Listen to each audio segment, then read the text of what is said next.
Hello दोस्तों, welcome to sleepy classes. आज हमारी एंथ्रोपोलॉजी सीरीज को कंटिन्यू करते हुए रिलीजन का हम पार्ट 2 डिस्कस करेंगे। आप रिलीजन का पार्ट 1 पहले देखिए, बेसिक समझिए, फिर हम अप्रोचेस की यहाँ बात करेंगे।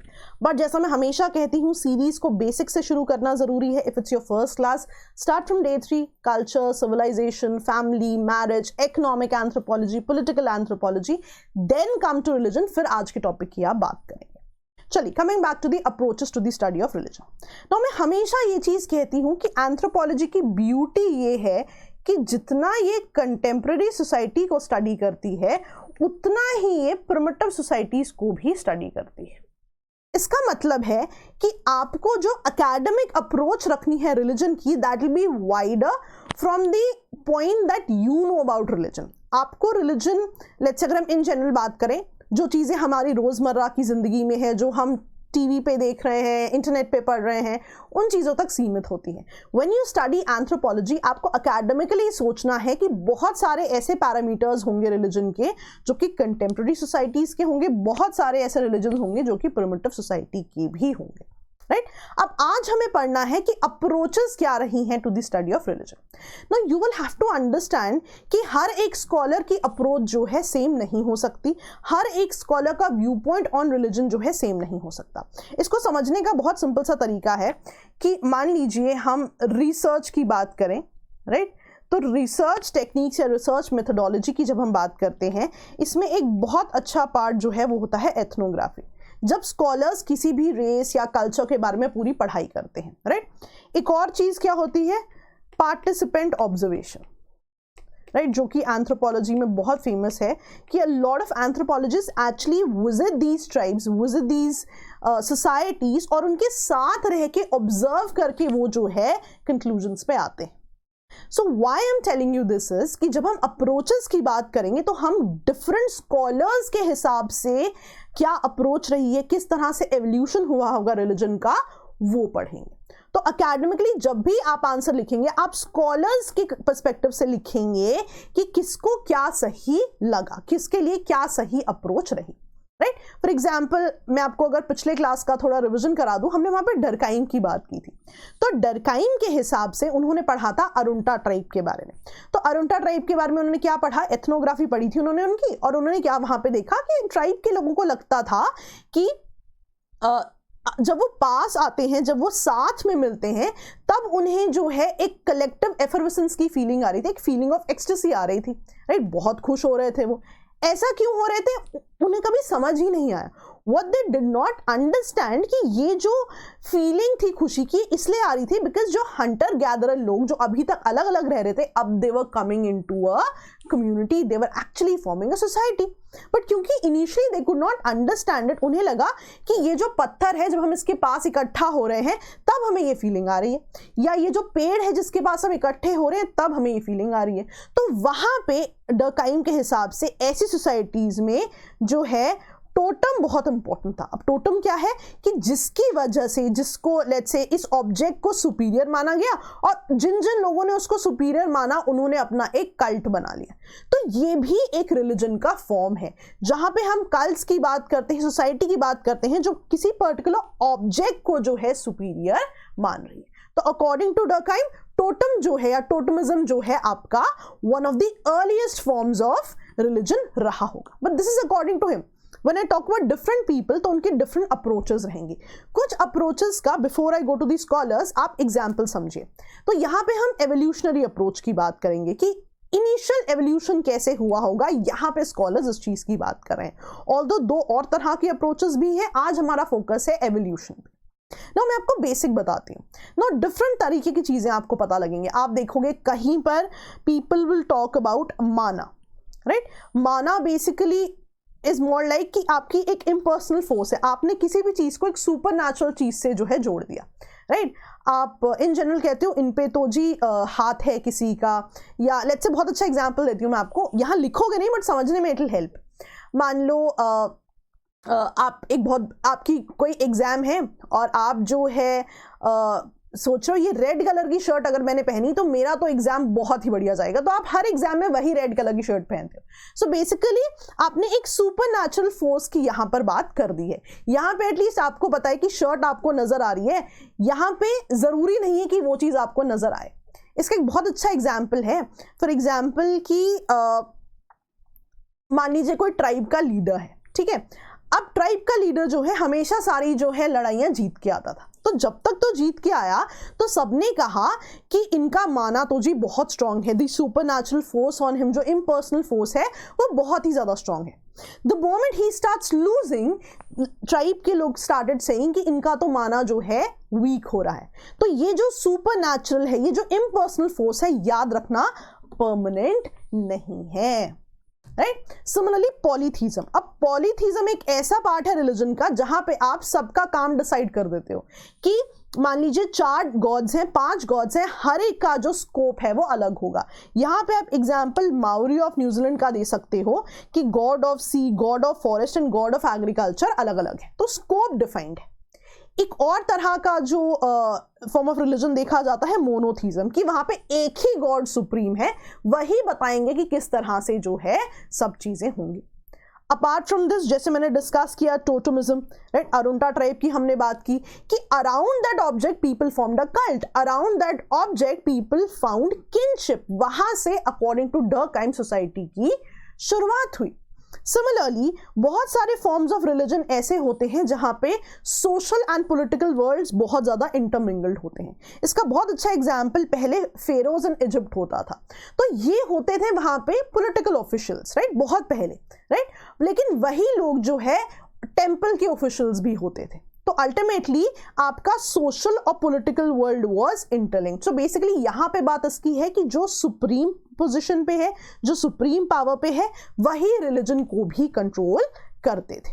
सिमिलरली शामन्स बेसिकली ऐसे लोग होते थे जिनका काफी हाई स्टेटस होता था कम्युनिटी में, मोस्टली हीलिंग में आते थे वो, कि मान लीजिए कोई बहुत ज्यादा बीमार है, so they would actually come and heal those people. Shamans का एक डिफरेंट फॉर्म भी देखा जाता है जो कि मैजिक की फॉर्म में आता है। अब ध्यान देना, मैजिक और रिलीजन में थोड़ा सा फर्क है, right. Religion is more like आप किसी को प्रे कर रहे हो या आप किसी चीज को सुपीरियर मान रहे हो। अगर आपने कोई सुपरनैचुरल बीइंग भी सोचा है, आपके हिसाब से सुपरनैचुरल बीइंग जो है सुपीरियर है, आपके हिसाब से एक पत्थर सुपीरियर है, आपके हिसाब से पेड़ सुपीरियर है, आपके हिसाब से ये टोटम सुपीरियर है। मैजिक थोड़ा उल्टा है। मैजिक के हिसाब से people who are performing magic can actually control the supernatural, इनके हिसाब से, right, can actually modify the supernatural. तो जब भी हम शामन्स की बात करते थे, ऑल्दो ये हीलिंग में जो है बिलीव करते थे, हीलिंग ही करते थे, इनका काफी हाई स्टेटस होता था, बट इन सर्टेन ट्राइब्स इसको मैजिक की फॉर्म में भी देखा जाता है, that they could mould the supernatural, right. जब आप विच क्राफ्ट की बात करते हो, सॉसरी की बात करते हो, वहां पे यही चीज है कि magic can actually change what the supreme being has done, right. तो ये आपने याद रखना है ना, this is what your understanding should be. यही वो एकेडमिक पॉइंट्स हैं जो आप एज एग्जाम्पल्स जो हैं सब जगह कोट करेंगे। तो हम क्या करते हैं, गलती क्या करते हैं, हम स्कॉलर्स से डायरेक्टली स्टार्ट करते हैं, we do not understand the examples first. इसीलिए मैंने आपको पहले एग्जाम्पल्स बताए सो दैट आपको पता हो कि कितना वाइड आपको अपना एकेडमिक चीज जो है सोचनी है, राइट। अब थोड़ा सा बेसिक से शुरू करते हैं। ऑल्दो अगर आपको क्वेश्चन आता है कि आपने एवोल्यूशनरी अप्रोच पे बात करनी है, पहले स्कॉलर जिनकी आप बात करेंगे वो जॉन लबक होंगे, लेकिन हम थोड़ा सा बेसिक से शुरुआत करेंगे सो दैट एक लाइन ऑफ थॉट हमारा बन जाए। तो सोशियोलॉजी में बहुत ही इंपॉर्टेंट नाम माना जाता है ऑगस्ट कॉम्टे का। इनका जो टेक्स्ट है द पॉजिटिव फिलॉसफी, उसमें इन्होंने एक बात की है कि ह्यूमन थिंकिंग की एवोल्यूशन की 3 स्टेजेस है, राइट। ये डायरेक्टली रिलीजन की बात नहीं कर रहे हैं, but what he is saying is कि ह्यूमन थिंकिंग जैसे जैसे बढ़ेगी वैसे ही रिलीजन भी बढ़ेगा। तो इनके हिसाब से ह्यूमन थिंकिंग की 3 स्टेजेस है। Let's understand how, right. बहुत बेसिक समझ रहे हैं, then will go to John Lubbock ना। पहली स्टेज इन्होंने कहा थियोलॉजिकल स्टेट है। यहाँ पे ह्यूमंस बिल्कुल हंटिंग गैदरिंग स्टेज में है, उनके पास रीजन नहीं है कि कोई चीज क्यों हो रही है, तो उनके आसपास जो भी नेचुरल इवेंट्स होंगे वो उसको हमेशा एक डिविनिटी से एसोसिएट कर देंगे, राइट। मान लीजिए कि कोई इवेंट हो गया, दे वुड से अरे ये इवेंट क्यों हो रहा है, उनके पास कोई डेटा नहीं है, कोई रैशनैलिटी की बात नहीं है, because they are still hunter gathers. वो कहेंगे अरे ये पत्थर है जिसकी वजह से हो रहा है, अरुणा टाइप के बारे में सोचना, राइट। या वो कहेंगे कि अरे ये पेड़ है जिसकी वजह से हो रहा है। तो हमेशा ही कुछ इस तरह से पहली स्टेज होगी जहां पे हर चीज को किसी ना किसी डिविनिटी से जोड़ दिया जाएगा। अब डिविनिटी के भी उन्होंने 3 फॉर्म्स बताए हैं, राइट।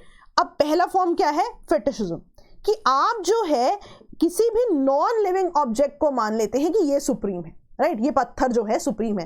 तो इमोशनल अटैचमेंट हो जाती है उस नॉन लिविंग ऑब्जेक्ट से, बिकॉज आप सोच रहे हो कि उस नॉन लिविंग ऑब्जेक्ट में भी कोई लिविंग स्पिरिट है, कोई सुपर नेचुरल चीज है जिससे कि वो काम हो रहा है जिसको आप एक्सप्लेन नहीं कर पा रहे। अब ये तो है पहली स्टेज, थियोडोटिकल स्टेज में। फिर फेटिशिज्म के बाद अकॉर्डिंग टू कॉम्टे आया होगा पॉलीथीज्म, जहां पे आपने सबका स्कोप और एरिया डिटरमिन कर दिया। डिफरेंट जगह पे आपने देखा कि डिफरेंट फोर्सेस हैं, है ना। People can believe in gods, people can believe in natural forces, people can believe in some sort of objects. तो यहाँ पे क्योंकि सब कुछ इतना फैला हुआ था, तो सबका स्कोप और एरिया ऑफ एक्शन डिटरमिन कर दिया गया कि कौन सी चीज जो है किस चीज के लिए रिस्पॉन्सिबल है, कौन से गॉड किस चीज के लिए रिस्पॉन्सिबल है, कौन सी नेचुरल फोर्स किस चीज के लिए रिस्पॉन्सिबल है। नाउ ये चेंजेस क्यों हो रहे हैं, बिकॉज इंसान की जो थिंकिंग है वो बेटर होती जा रही है, right. They are trying to come with let's say inferences कि क्या किस चीज के लिए रिस्पॉन्सिबल हो सकता है। अभी भी आप देखोगे ये सारा कुछ स्पेक्यूलेटिव है, राइट। अभी ये सारा कुछ इन्फर किया जा रहा है, हो सकता है ऐसा हो। तो हर स्टेज पे जो है ह्यूमन थिंकिंग बेटर हो रही है। पहले आपने बोला ये पत्थर कर रहा है, अब आपने कहा नहीं, डिफरेंट चीजें हैं, एक ही चीज सब चीज के लिए रिस्पॉन्सिबल तो नहीं होगी, तो डिफरेंट चीजें डिफरेंट चीजों के लिए रिस्पॉन्सिबल है, आपने एरिया डिमार्केट कर दिया। अब इसका हाईएस्ट फॉर्म थियोलॉजिकल स्टेज का आया मोनोथीज्म, जहां पे माना गया कि ये डिफरेंट चीजें नहीं है, एक सुप्रीम गॉड है जो कि ये सब चीजें करा रहा है। तो उसको बोला गया मोनोथीज्म, कि एक सुप्रीम गॉड की बात हो गई। अब यहां पे आप अभी थियोलॉजिकल स्टेट में हो, आप डिवाइन को सब कुछ जो है कह रहे हो। इसके बाद आती है मेटाफिजिकल स्टेज या एब्स्ट्रैक्ट स्टेज। यहां पे ह्यूमन बीइंग अपनी ही कही हुई बात को जो है रिडिक्यूल कर देता है, राइट। अपनी ही कही हुई बात से आगे जा रहा है। यहां पे ह्यूमन बीइंग सोच रहे हैं कि हाउ इज इट पॉसिबल कि एक ही गॉड हमें क्रिएट भी कर रहा है, वही गॉड जो है डिस्ट्रॉय भी कर रहा है, राइट। आपकी ह्यूमन बीइंग्स की क्रिएशन भी गॉड ही कर रहा है, पर लेट्स से कि बहुत सारे नेचुरल फोर्सेस लाइक फ्लड्स भी वही लेके आ रहा है, एक्सट्रीम रेनफॉल, एक्सट्रीम हीट भी वही लेके आ रहा है, राइट। ये एक थॉट है, राइट, कि अल्टीमेटली मेटाफिजिकल स्टेज पे आके ये एक थॉट आया that how can God be responsible for birth and annihilation both.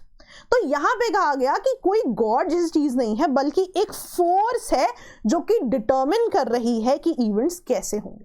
लेकिन ध्यान रखना, थियोलॉजिकल स्टेज, मेटाफिजिकल स्टेज, यहां पे फैक्ट्स पे, डेटा पे बात नहीं हो रही, ये पूरा इन्फरेंसेस पे चल रहा है। इन्फरेंसेस पे कैसे चल रहा है, क्योंकि ह्यूमन थिंकिंग इवॉल्व हो रही है, they trying to come up with better reason to explain things around them. फिर आती है साइंटिफिक स्टेज।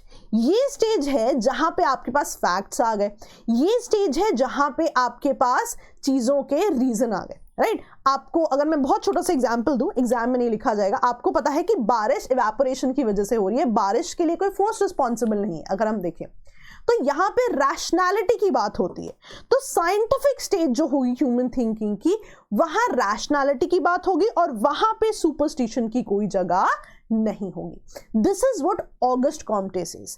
तो ऑगस्ट कॉम्टे के हिसाब से जो ह्यूमन थिंकिंग का एवोल्यूशन रहा, जहां वो डिविनिटी से रैशनैलिटी तक आए हैं, वही चीज रिलीजन पे भी एप्लीकेबल होगी, बिकॉज रिलीजन भी थिंकिंग के साथ इवॉल्व होगा, राइट। तभी आप देखते हो कि आज कितने डिफरेंट फॉर्म्स ऑफ रिलीजन है, राइट, और कितनी different forms of let's say explanations है फॉर थिंग्स, बिकॉज आज आपके पास फैक्ट्स हैं। आज आप देखोगे बात रैशनैलिटी की भी हो रही है, राइट। बट क्योंकि एंथ्रोपोलॉजी प्रिमिटिव सोसाइटीज पढ़ रहा है, कंटेम्प्रेरी सोसाइटीज पढ़ रहा है, तो हमारे लिए जरूरी है कि हम सभी का पर्सपेक्टिव यहां पर समझें। ठीक है जी, आपको बेसिक समझ में आ गया। नाउ लेट्स स्टार्ट कि हमें शुरू कैसे करना है। जब भी आपसे पूछा जाए एवोल्यूशनरी अप्रोच टू रिलीजन, आप बात करेंगे from what John Lubbock says. So John Lubbock in his book Origin of Civilization and Primitive Conditions of Man, he comes up with the evolutionary scheme कि किस तरह से रिलीजन की शुरुआत हुई होगी, किस तरह से रिलीजन इवॉल्व हुआ होगा। सबसे पहले ये कहते हैं एथीज्म है। एथीस्ट सुना है आपने, जो रिलीजन में नहीं मानते। तो एथिज्म इज जब रिलीजियस आइडियाज थे ही नहीं। फिर ही सेड आया होगा फेटिशिज्म, जहां पे लोगों को लगा होगा कि कोई ऑब्जेक्ट सुपीरियर है, कोई सुपरनैचुरल ऑब्जेक्ट है, या लेट्स से कोई ऑब्जेक्ट है जिससे कि ये रिलीजियस चीज जो है हो रही है, कोई इवेंट है जो इस पत्थर से रिलेटेड है। इवेंचुअली हो सकता है कि नेचुरलिज्म है। नेचुरलिज्म क्या होता है? जब आप नेचर को वर्शिप करते हैं, बहुत बाढ़ आ गई, बहुत जो है हीट स्ट्रेस हो गया, हीट स्ट्रोक्स हो गए, तो पीपल थिंक कि नेचर जो है रिस्पॉन्सिबल है फॉर दिस, तो हो सकता है ऑब्जेक्ट्स के बाद नेचर वर्शिप की बात आई हो, राइट। यहां पर भी देखो, अब बहुत छोटी चीज देखना, उसके बाद वो टोटमिज्म की बात करता है। टोटमिज्म में भी आप जो है प्लांट्स और एनिमल से ही ऑब्जेक्ट को एसोसिएट करते हो। तो फेटिशिज्म और टोटमिज्म में जो एक बेसिक डिफरेंस है, टोटमिज्म हमेशा कहता है कि उस ऑब्जेक्ट के अराउंड जो है क्लैंस बन जाते हैं, एक किनशिप बन जाती है, सोसाइटी बन जाती है। तो ये चीज हमेशा याद रखनी है। फेटिशिज्म जो है इंडिविजुअल्स का भी हो सकता है, राइट। तो इनके सबसे पहले एथिज्म आया, फिर फेटिशिज्म आया, फिर नेचुरलिज्म, फिर टोटमिज्म, राइट। तो यहां पे स्टेप बाय स्टेप ये कह रहे हैं ऐसे एवोल्यूशन हो रहा है। अभी आप देखो किसी भी ह्यूमन को यहां से जोड़ा नहीं गया है, बट अब आप देखो नेक्स्ट स्टेप पे ही से शामनिज्म हो सकता है कि जो भी वहां पे हाई प्रीस्ट था या हाई स्टेटस इंडिविजुअल था या उनका हीलर था ट्राइब्स का, उसको जो है लेट्स से उसको जो है समवन विद एक्सट्रीम पावर या someone with the supernatural power माना जाता है। शामनिज्म के बाद पर्सोनिफिकेशन हो गया। पर्सोनिफिकेशन में क्या है? आप किसी बंदे को या इंसान को बोल देते हो ये जो है गॉड है, राइट। अब ध्यान देना, इसके बाद आता है आपका मोनोथीज्म। आप देखोगे कि मोनोथीज्म इज समथिंग जिसकी बहुत सारे लोगों ने बात की है कि वन सुप्रीम गॉड है, राइट। तो स्टेप बाय स्टेप ये चीजें होंगी, आपको ये याद रखनी पड़ेंगी, right. I can only give you the basics, पर आप इनको याद रखोगे कि किसने किसे क्या कहा है, तो try writing it couple of times, याद हो जाएगा। सो जॉन लबक ने एथिज्म से शुरू करके फिर ऑब्जेक्ट्स की बात की, फिर नेचर की बात की, फिर उन चीजों से एक क्लैन बनाने की बात की, देन shamanism, then personification and then monotheism, right. Next हम देखते हैं, will come back to Anthony Wallace, EB Tylor. EB Tylor ने जो उनका टेक्स्ट था प्रिमिटिव कल्चर, इन्होंने बात की सबसे पहले एनिमिज्म होगा। एनिमिज्म क्या होता है? सोल की बात हो रही है यहाँ पे, राइट। अब देर आर डिफरेंट रीजंस ऐसा क्यों हुआ होगा। एक जो चीज़ बहुत सारे स्कॉलर्स जो अग्री करते हैं कि मे बी उन्होंने अपने ड्रीम से कहा होगा, जब भी चीज़ों के बारे में ड्रीम कर रहे हैं तो उन्होंने सोचा होगा कि मे बी सोल है जो ड्रीम कर रहा है। तो ही स्टार्टेड कि रिलीजन की शुरुआत जो है एनिमिज्म से हुई होगी, सोल से हुई होगी। इवेंचुअली ये जो सोल्स हैं, ऑब्वियसली बिकॉज ये नॉन ऑब्जेक्ट है, नॉन मटीरियल चीज़ें हैं, इनको एक मटीरियल एस्पेक्ट दे दिया गया कि किसी फेटिशिज्म यानी कि किसी पत्थर या किसी ऑब्जेक्ट से जोड़ दिया गया। लेकिन जब आपने फेटिशिज्म की बात की, कुछ पॉजिटिव पावर्स होंगी, कुछ नेगेटिव होंगी, तो नेगेटिव वाली में इन्हें लगा कि नेगेटिव भी एग्जिस्ट करती हैं, that would have eventually led to the belief in demons as well. और उसके बाद हो सकता है कि लोगों ने स्कोप डिफाइन कर दिए हो डिफरेंट गॉड्स के, पॉलीथीज्म, एंड एक ही चीज से ये सब लोग कर रहे हैं कि मोनोथीज्म, वन ग्रेट गॉड होगा। अब ध्यान रखना, हम सही गलत की बात नहीं कर रहे हैं यहाँ पे, हम सिर्फ यही बात कर रहे हैं कि what different scholars think would have been the let's say idea of evolution of the entire religion. Basically ना हमें पता ही नहीं है रिलीजन शुरू कहाँ से हुआ, ये तो डिफरेंट स्कॉलर्स की बातें हैं बेस्ड ऑन कि उन्होंने एथनोग्राफीज में क्या पढ़ा, पार्टिसिपेंट ऑब्जर्वेशन से उन्होंने क्या सीखा। ठीक है, चलिए लेस्ली वाइट ना, अकॉर्डिंग टू लेस्ली वाइट पहले जूमॉर्फिज्म आया होगा। दिस इज जब आप एनिमल्स को जो है रिलीजन का इंपॉर्टेंट पार्ट मानने लगते हो, आप एनिमल्स को पूजने लगते हो। एनिमल्स के बाद नेचर की वर्शिप हुई होगी, देन पर्सोनिफिकेशन हुई होगी। मैंने आपको एंथ्रोमॉर्फिज्म भी बताया था कि आपने कहा होगा कि कोई एक स्पेसिफिक बंदा या कोई स्पेसिफिक पर्सन है जो कि सुपरनैचुरल पावर्स रखता है। देन हमेशा की तरह पॉलीथीज्म एंड मोनोथीज्म, राइट। आप देखोगे इन सभी लोगों ने एंड में कहा है कि मोनोथीज्म, वन सुप्रीम गॉड जो है, इस तरह से फाइनली एवोल्यूशन होते होते यहां तक हम पहुंचे। अगेन अगर आप देखो एंथनी वॉलस भी यही बात करते हैं। मैं आपको ये सारे एक साथ क्यों पढ़ा रही हूं, देखो इन सबका एंड मोनोथीज्म है। मोनोथीज्म मोनोथीज्म मोनोथीज्म मोनोथीज्म, याद करना आसान हो जाएगा, राइट। ओके, देखो एंथनी वॉलस क्या कहते हैं, ये कहते हैं पहले शामनिज्म से शुरू हुआ होगा एंड देन कम्युनल रिलीजन बना होगा। देखो हाउ डज ही डिफरेंशिएट। शामनिज्म एक हंटिंग गैदरिंग सोसाइटी भी हो सकती है ना, कि जहां पे कोई एक हाई स्टेटस इंडिविजुअल हो, उनको शामन का स्टेटस दिया हो। जब भी हम कम्युनल रिलीजन की बात करेंगे वहां पे हमेशा एक लार्जर सोसाइटी की बात होगी कि उस सोसाइटी का रिलीजन क्या है। And when we talk about society तो पॉसिबिलिटी है कि स्कोप डिवाइड कर दिया जाएगा कि कौन सा गॉड किस चीज को केटर करता है। And then monotheism. आप देखिए पॉलीथीज्म मोनोथीज्म की बात यहां भी हो रही है, polytheism monotheism, polytheism and monotheism. That is why मैंने इनको एक साथ ग्रुप किया है, राइट। तो आप भी इनको जो है एक साथ ग्रुप करके पढ़ें और डेफिनेटली जो है आपके लिए बहुत आसान होगा याद रखना। अगेन आप देखेंगे एमाइल डर्कहाइम, डर्कहाइम की तो अभी हमने इतनी डिटेल में अरुंटा ट्राइब की बात की है, तो वो आपको डेफिनेटली पता है। इनके हिसाब से जो टोटमिज्म था, द आइडिया कि कोई ऑब्जेक्ट सुप्रीम है, that would have been the elementary form of religion. Again Max Muller की बात कर लेते हैं। मैक्स म्यूलर नेचुरलिज्म की बात करते हैं, नेचर की फोर्सेस के सुप्रीम होने की बात करते हैं। अच्छा, नाउ आपको बस एग्जाम में यही वर्ड्स कोट करने हैं कि किसको क्या सही लगता है, इसी के मार्क्स हैं। सो मेक श्योर कि आपको याद हो कि कौन क्या कह रहा है।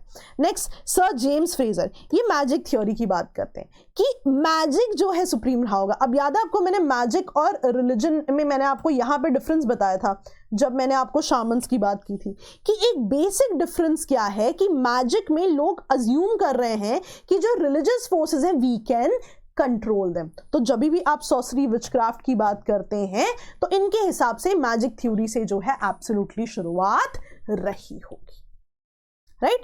तो काफी डिटेल में हमने डिस्कस किया है कि किस तरह से जो है एवोल्यूशन हुआ होगा रिलीजन का। इस पे डिफरेंट स्कॉलर्स जो है बात करते हैं। A lot of people talk about elementary form क्या रहा होगा, लाइक दरखाइम कि इनके हिसाब से टोटमिज्म एलिमेंट्री है। अ lot of people talk about कि सीक्वेंस क्या होगी एवोल्यूशन की, जैसे कि जॉन लबॉक कहते हैं। वेरी इंपॉर्टेंट, आपको डेफिनेटली इनका नाम जो है कोट करना है। एंड एक तरीके का और, जब आप सोसाइटी और रिलीजन को साथ में एक्सप्लेन कर रहे हो, आप यहाँ पे ऑगस्ट कॉम्टे का जो 3 स्टेज एवोल्यूशन है उसकी जो है यहाँ पर बात कर सकते हैं, राइट। तो काफी डिटेल में we have studied the evolutionary approach. 2 approaches और हैं, साइकोलॉजिकल अप्रोच और फंक्शनल अप्रोच। कल we'll take a class and we'll discuss both the things, ठीक है जी। सो डोंट वरी, बहुत डिटेल में चीजें पढ़ेंगे, बहुत बेसिक कवर करेंगे, राइट। कॉन्सेप्ट समझ में आ जाए ना आपको तो कंटेंट कहीं भी हो इजीली समझ में आ जाता है। अब आप यहां से कॉन्सेप्ट कभी नहीं भूलोगे, राइट। सो जैसा मैं हमेशा कहती हूँ, start from the basics, revise करते रहिए, राइट। रिलीजन पार्ट 2 हुआ है आज। I hope you have seen the part 1। That was all for the day. All the best, keep studying. ऐसे लेक्चर्स के साथ आपसे मिलते रहेंगे। Bye bye.